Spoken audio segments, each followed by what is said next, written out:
सभी को मेरा नमस्कार। हमारे देशभक्त क्रांतिकारी की श्रृंखला में आज हम बात कर रहे हैं कर्नाटक की लक्ष्मीबाई कही जाने वाली रानी चेन्नम्मा जी की। वीर तो वह बचपन से ही थी। जब वह 15 साल की थी तो एक बार जंगल में शिकार करने निकली। दूर झाड़ियों में उसे एक बाघ दिखाई दिया। चेन्नम्मा ने अपना तीर निकाला और चला दिया बाघ पर। निशाना इतना सटीक था कि बाघ तुरंत ही मर गया। अपना घोड़ा दौड़ाते हुए चेन्नम्मा वहां पहुंची।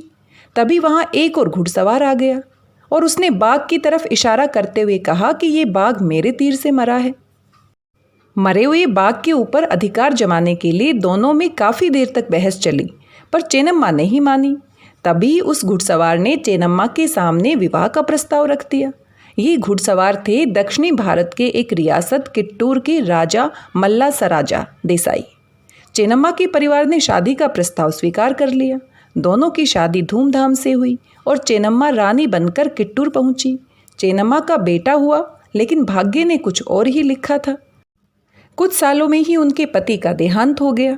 उसी साल चेन्नम्मा के बेटे की भी मृत्यु हो गई। तब रानी ने एक बच्चे को गोद लिया और उसे अपना उत्तराधिकारी घोषित कर दिया। ईस्ट इंडिया कंपनी ने चालाकी के साथ उस बच्चे को किट्टूर का उत्तराधिकारी मानने से साफ इनकार कर दिया और रानी को कहा गया कि कंपनी का राज स्वीकार कर लो, लेकिन रानी ने इससे इनकार कर दिया।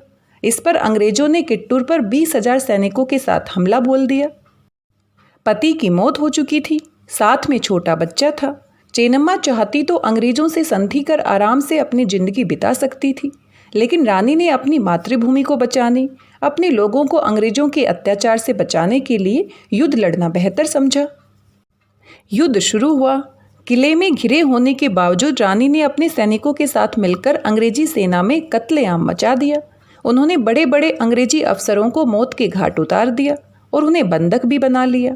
लेकिन अंग्रेजों ने युद्ध जारी रखा और किले के बाहर सेना की टुकड़ियों पर टुकड़ियां भेजते रहे।